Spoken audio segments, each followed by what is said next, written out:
Ellie from Evil Dead Rise isn't undead. She's unholy, not born from science or plague, but summoned straight out of hell itself. She hunts like a predator. All it took was one page of the Book of the Dead, one chant, and the woman who once kissed her kids goodnight became a nightmare in her own skin, cracking, twitching, and whispering lullabies soaked in venom. This isn't Ellie anymore. It's something else wearing her face like a Halloween mask. Her spine snapped like dry wood. Her grin stretched too wide. Her voice? A disgusting blend of maternal affection and pure demonic malice. She told her children she was free now, free to kill them, break them, and swallow their souls. And she meant it. She danced through the kitchen, down the hallway, leaving a trail of shattered bodies. She crushed skulls with her bare hands like they were fruit, smiled through stab wounds, used her own injuries as tools to scare, manipulate, and rip apart what little hope her family had left, carved her sister open while humming a nursery rhyme. And when they finally managed to bring her down, she came back even worse, reborn as a screeching, crawling flesh hydra, a grotesque fusion of mangled limbs and family faces, dragging herself through blood-soaked hallways and whispering every name she had already killed. There was no humanity left in Ellie, just cruelty with a smile. She didn't want to end the world. She wanted to shatter the people closest to her. Her daughter couldn't shoot her, her sister couldn't burn her, and that hesitation, that's what she wanted. That's what she fed on. Ellie wasn't just possessed, she was weaponized. A mother turned into a demonic puppeteer, tearing her family apart with their own memories. You could stab her, shoot her, set her on fire, but she'd still laugh, still crawl, still mock, because the woman they loved was long gone, and what took her place was never going to leave quietly.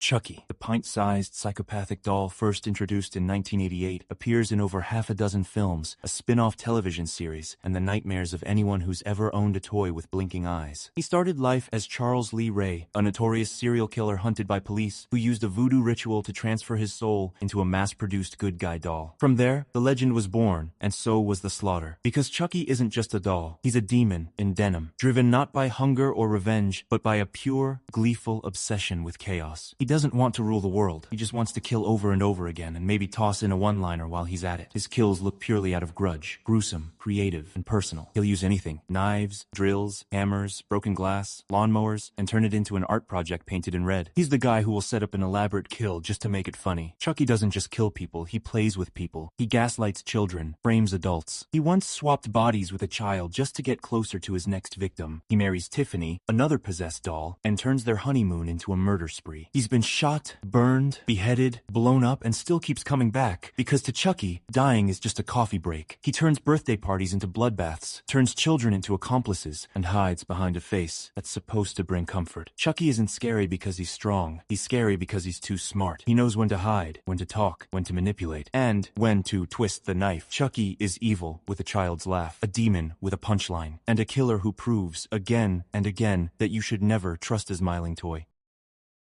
Nick Good, the main antagonist of Netflix's Fear Street trilogy, isn't your typical slasher villain. He doesn't wear a mask. He doesn't wield an axe. Nick wears a badge. He answers 911 calls. He hugs grieving mothers. He looks you in the eye and tells you you're safe while he's the very reason your town keeps turning into a cemetery. Nick Good is the latest in a bloodline that's been feeding Shadyside to the devil since 1666. One name, one soul, one massacre at a time. That's the deal. In exchange, Sunnyvale thrives. Wealth, health, peace. And Nick, the friendly neighborhood sheriff, is the one picking names from the shadows condemning innocent people to possession, madness, and murder. That's the real horror of Nick Good. He's not possessed, he's not cursed, he's conscious, fully aware, fully in control. He feeds the devil and calls it duty. Billy Barker, Ruby Lane, the Camp Nightwing killer, all puppets, all blood offerings. And the string puller? Sitting behind a sheriff's desk, sipping coffee while another teenager guts her friends with a broken bottle. But what really twists the knife is how much effort Nick puts into pretending. He pretends to be a protector, a friend, a lover. When the curse resurfaces in 1994, when bodies drop and chaos explodes again, Nick does what he's always done. Manipulates, deflects, gaslights. He arrests survivors, covers up evidence, sends others to die, and every time someone gets close to the truth, he turns on the charm, hides behind the badge, and lets the blood keep flowing. He isn't a madman. He's a machine, a product of legacy, a man raised to believe that sacrifice isn't just necessary, it's noble. And that's what makes him the most terrifying monster in Fear Street.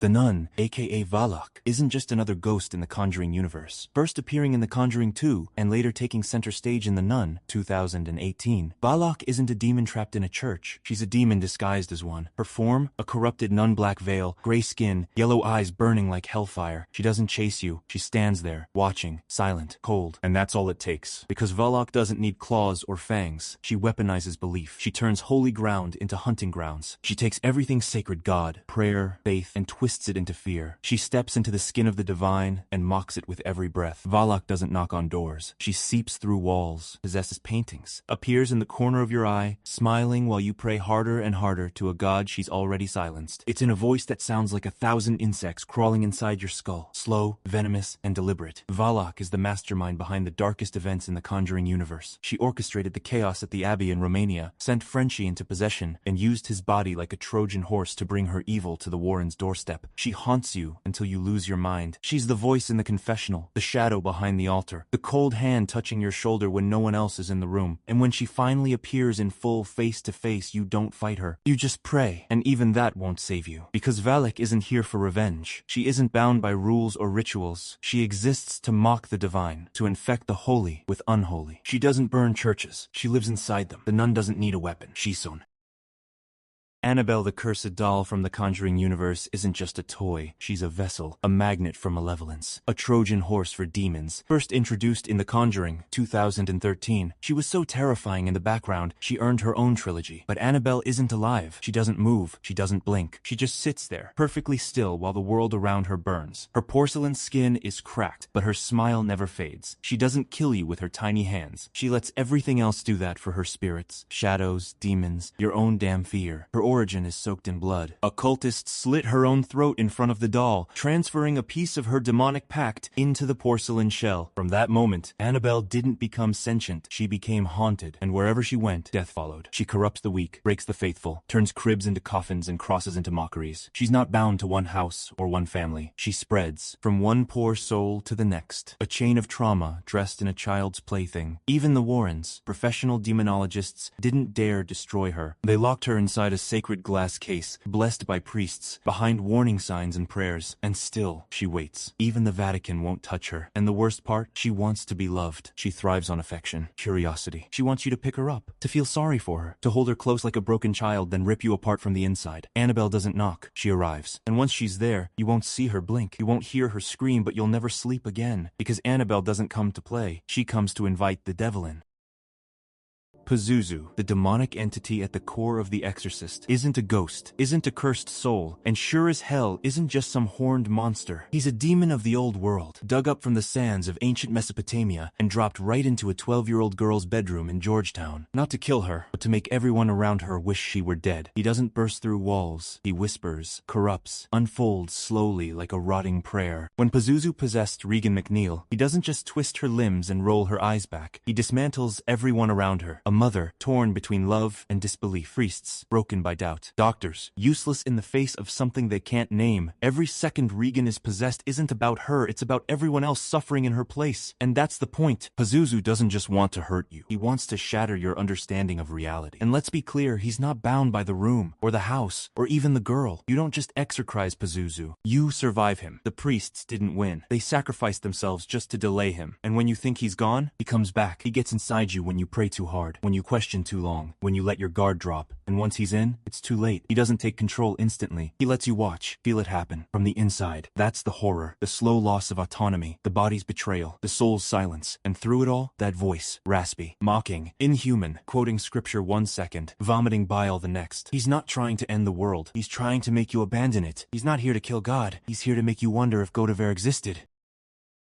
Pennywise, the dancing clown also known as IT, is not a clown, not a spirit, not even something that should exist in the same universe as humans. First introduced in Stephen King's IT, and brought to nightmare-inducing life in the 1990 miniseries and the IT film duology, Pennywise isn't some deranged jester with a knife. He's a shape-shifting, child-eating, fear-feeding, cosmic parasite that just prefers to look like a clown because it makes kids easier to hunt. And he doesn't just kill children, he dismantles them. He waits in the cracks of Derry, Maine, sleeps for 27 years at a time, then rises again not to feed, but to feast. And the meat isn't the goal, it's the fear. Pennywise doesn't chase, he invites. He whispers your name from a drain. He lures you with your own curiosity. He waits for you to come closer. And then he pounces, mouth unhinged like a bear trap made of human teeth. And when he feeds, he leaves no trace. The genius of Pennywise is how he breaks the soul before the body. He doesn't just eat Georgie. He uses Georgie's voice to lure his brother into madness. He doesn't just scare Eddie. He infects him with fear so deeply he can't breathe without an inhaler. He becomes part of your trauma, part of your identity. And don't let the clown nose fool you. Pennywise is just the surface. Underneath is IT,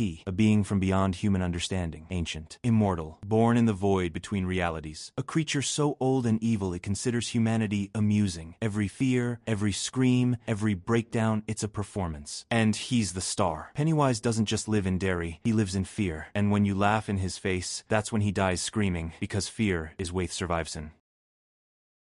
Michael Meyers. The Boogeyman is the original embodiment of silent death from the Halloween franchise. First unleashed in John Carpenter's 1978 classic, a 6-year-old boy who walked into his sister's room on Halloween night and stabbed her to death with a kitchen knife. No reason, no rage, just cold, mechanical silence. And from that moment on, the world stopped calling him Michael. He became something else. 15 years later, he escapes from a mental institution. And what does he do? He goes home. Not to rest, not to remember, but to finish what he started. To stalk Laurie Strode, and anyone unlucky enough to be breathing near her. Michael doesn't have a motive. He doesn't want revenge. He doesn't feel hate. He kills babysitters, teenagers, strangers, entire towns. Not out of anger, but because he exists to kill. It's instinct, like a shark. If you're in his path, you die. Doesn't matter if you scream, run, cry, or beg. Michael doesn't care. He just watches you fall, then moves on to the next. And the worst part? You can't stop him. You shoot him. He gets up. You stab him. He pulls out the knife and keeps coming. Burn him. Electrocute him. Drop him down a mine shaft. It doesn't matter. Every Halloween, he comes back. A new mask, a new town, a new trail of bodies, and it's never personal. That's what makes it terrifying. You don't need to be special. You don't need to be cursed. You just need to be in the wrong place on the wrong night.